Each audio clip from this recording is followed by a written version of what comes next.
Ok, ¿listos todos? Listos. Ok.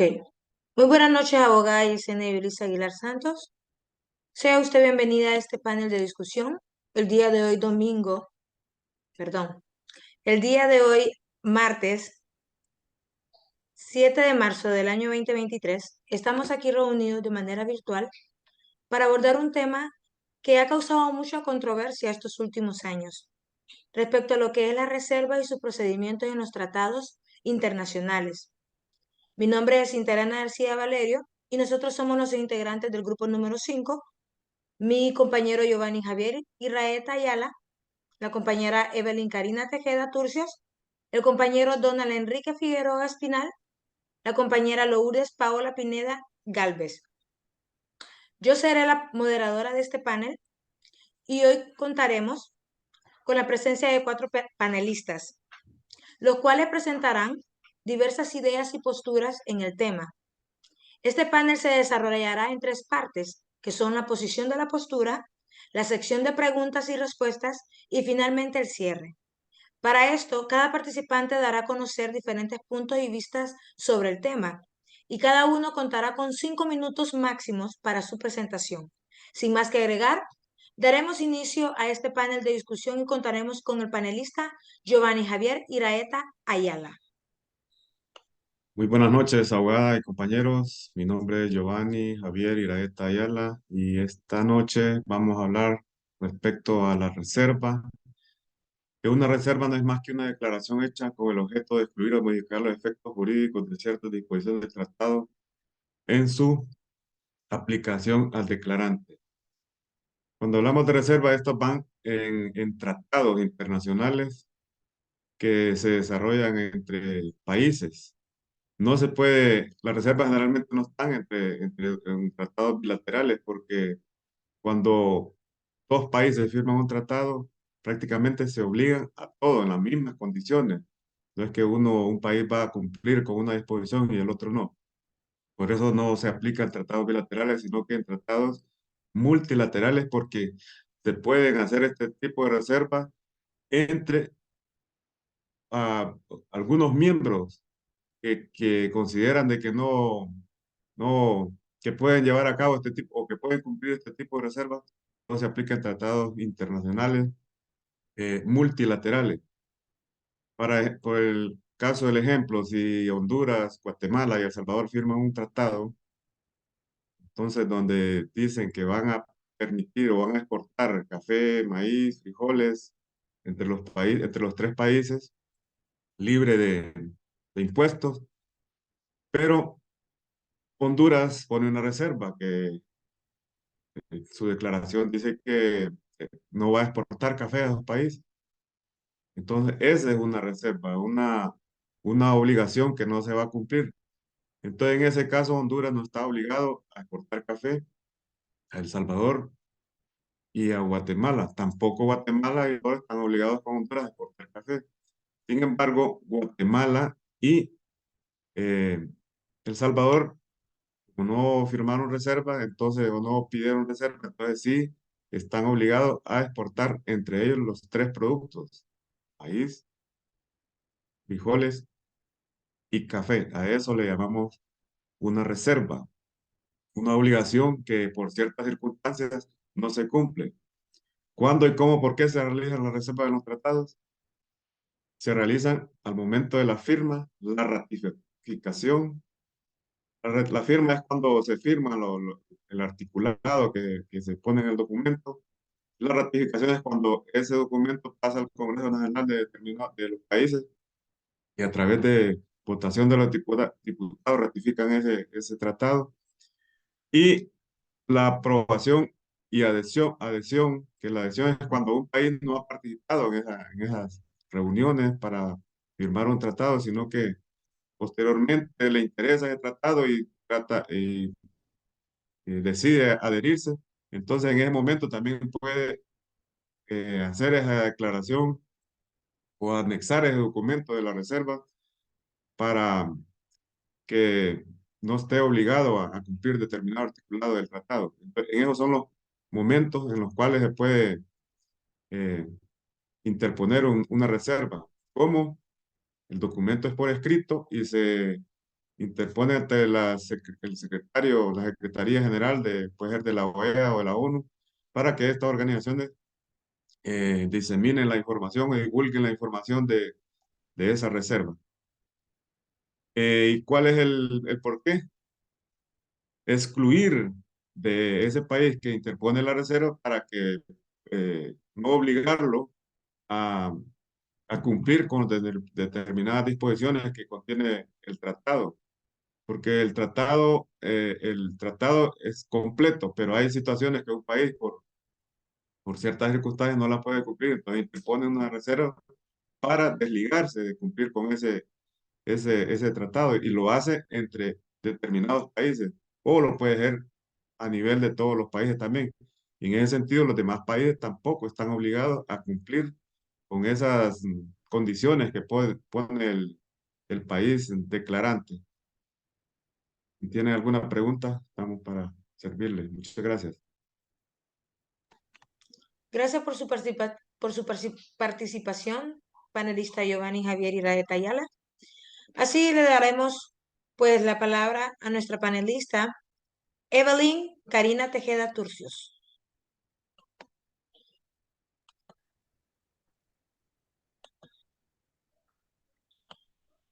Muy buenas noches, abogada y compañeros. Para mí es un placer saludarles. Mi nombre es Evelyn Karina Tejeda Turcios y soy del campus de La Ceiba. En esta ocasión, pues les hablaré acerca de las objeciones a las reservas y en qué consisten estas. Bueno, podemos ver en la filmina que dice que es una declaración unilateral hecha por un Estado o por una organización internacional de forma de como oposición. Sabemos que la objeción es una oposición a una reserva que se está, pues, de un tratado que se va a celebrar entre un Estado o una organización internacional. Dice que es una declaración unilateral hecha por un Estado o una organización internacional como una reacción ante una reserva o un tratado formulado por un Estado o una organización internacional por la que el Estado o la organización se opone a que esta, pues, a impedir que esta, pues, entre en vigencia.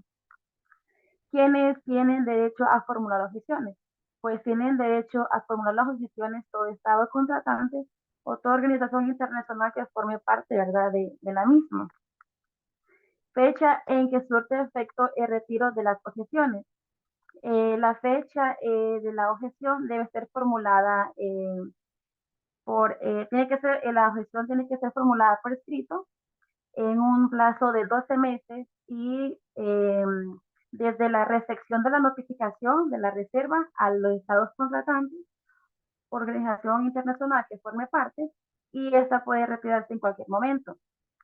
También cabe mencionar que no se exigirá para su retiro el consentimiento del Estado o la organización contratante, sino que esta se puede retirar en cualquier momento sin necesidad de consultarle a las partes que están, pues, formando parte o que están en consentimiento de poder celebrarlo y que entre en vigencia. También cabe mencionar que la objeción debe contener, aparte que debe ser de manera escrita, debe también contener el motivo por el cual se formula, el motivo por el cual está en contra, por el cual se opone.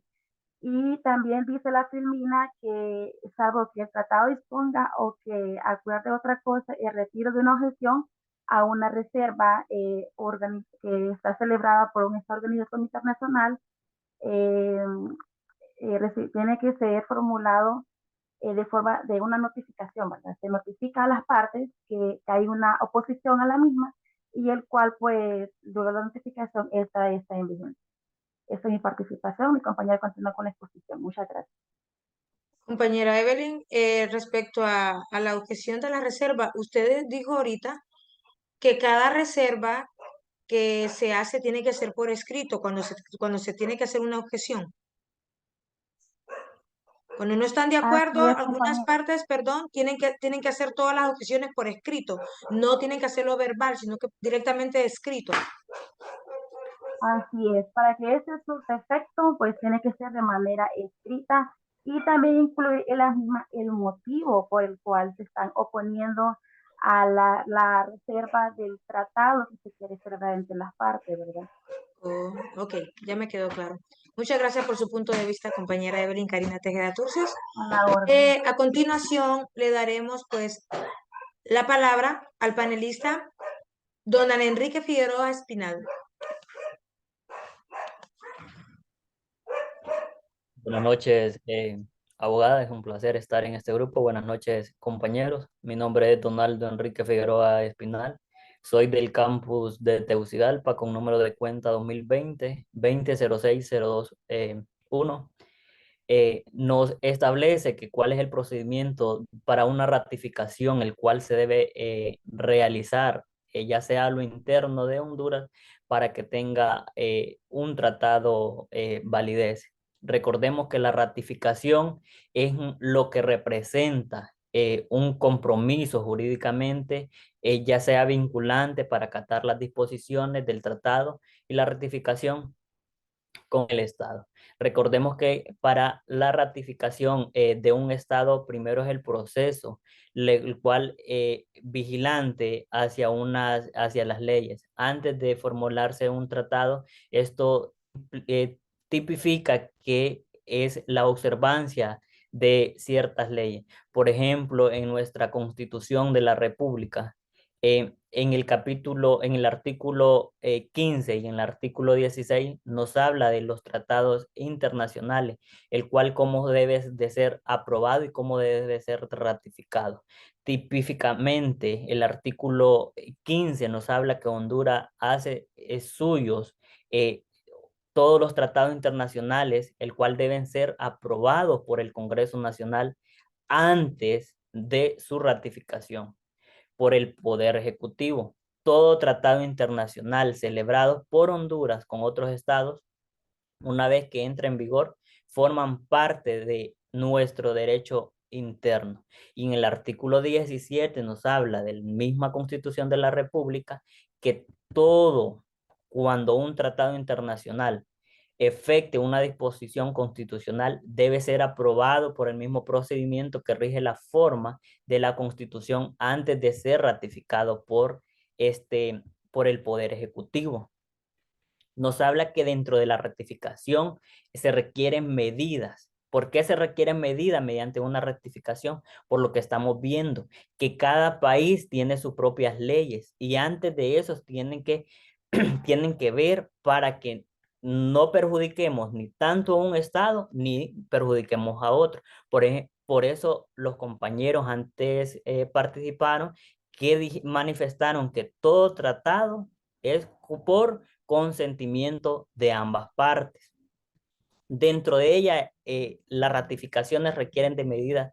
Por ejemplo, dentro de las primeras son que todos los tratados internacionales deben ser aprobados por el Congreso Nacional, ¿verdad? Como lo dije antes. Y la segunda es que